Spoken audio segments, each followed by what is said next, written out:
What's up? My name is Eric Butler. This channel is called Report and Opine. I am back, and from the Washington Free Beacon, of course, this story is everywhere. CNN reporters mugged while covering San Francisco's crime spike. Got robbed again, tweeted senior national correspondent Kyung La. So these people are getting a little taste of reality. I mean, it's been a thing for so long that you can't leave anything in your car in San Francisco. Now, apparently they even had security, and people still robbed them, broke into their car, right? You can't leave a penny in the cup holder. You can't leave a charger in there. You got to roll your windows down. Some even leave the doors open, and that is how they plan on solving this problem, is just let them have it, right? And then, of course, you kick it up a notch, and the fake Amazon drivers start showing up at your door and robbing you there. Kids are stabbing each other on the bus, literal kids, 12-year-olds. You have a dope fiend, a junkie, a crackhead, a meth head, whatever, trying to destroy a stoplight in San Francisco. And that's not even considering the outrageous cost of living. That's not even considering the tent cities. That's not even considering the feces, the needles. A national news crew is robbed while they are reporting on crime in the city. It gets no more predictable than that, right? And they've been known to do that, right? Especially in Oakland, news crews get robbed, all their equipment. But it's just like, what did you expect? And they had the security, absolute insanity, and nobody's gonna do anything, right? Because it doesn't matter. Because they know that the criminals there who just robbed that crew are still controllable mentally, right? So yeah, they might rob somebody, they might commit some crime, but it doesn't matter. They're not going to stand up to the Transformer agenda. They're not going to say anything about London Breed's $20,000 ethics fee. They're not going to say anything about that because they're in their own little world doing their own. And this is also what happens too, is when the political establishment is so corrupt and crooked like that, it breeds crooked and corruption, in the population. Moving on.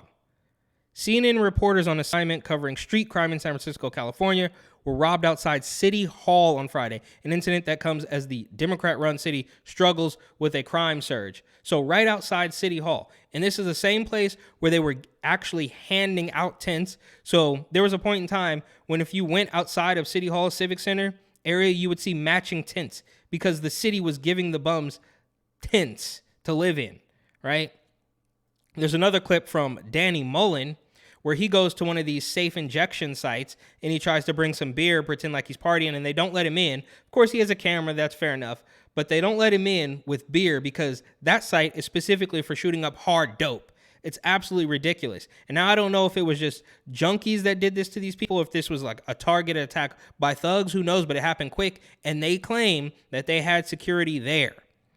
Robbed again tweeted, Kyung La, I don't know, whatever. I never heard of her before this story, but apparently she is a national reporter for CNN. We had security to watch our rental car and crew car. Thieves did this in under 4 seconds. Stopped the jerks from stealing other bags. In 4 seconds, while you guys had security. That's how brazen it's getting. And that's because they know they will face no consequences. The worst thing that could have happened, you guys could have taken matters into your own hands. I wouldn't recommend that, right? Because as soon as you defend yourself, you will be deemed the criminal and you will be the one going to jail. But the criminals know that it is, in fact, a high reward, low risk situation for them. They will never face consequences. Like I said, if you stop them fully in their tracks, you are now the criminal because they were just stealing stuff out of my car. It doesn't matter, right? It's absolutely ridiculous. This is ridiculous, like she says. Following a dip in 2020, violent property crimes in San Francisco have spiked in recent years. A San Francisco resident has a 1 in 16 chance of being a victim of property or violent crime, according to a recent study. Yeah, and it's happening at all the tourist spots, right? Fisherman's Wharf, Twin Peaks. There was a video of a man getting out of a car in traffic while they're moving very slowly, breaking the back window and taking the bags out of a car in front of them while they were getting onto the Bay Bridge from San Francisco into the East Bay. That's how brazen it's become because they know nobody will do anything. They run the town. They run the city. They run the place. They are in charge. And if you step to them, you are now the criminal every single time. The CNN team's experience comes as Democrat-run cities push for lax criminal penalties amid record crime surges. As New York City police officers leave the force in droves, Democratic Mayor Eric Adams is asking that store owners ban masks. Yeah, a complete 180. And that's a different story. But we do know that these places are always going to read from the same playbook at the same time. So here it is. Democratic officials in San Francisco have focused on banning gas stoves, paying millions of dollars in reparations to black residents, but they can't, or shall I say they won't, stop the crime because that's just not on the agenda, right? So no matter how bad it gets, they're going to find a reason to give money to Transformers, $5 million per black resident, right? Oh, we need more compassion. We need more city services, none of which are going to work. Do you think another city service is going to help somebody who just broke into a car with a security guard standing outside of it?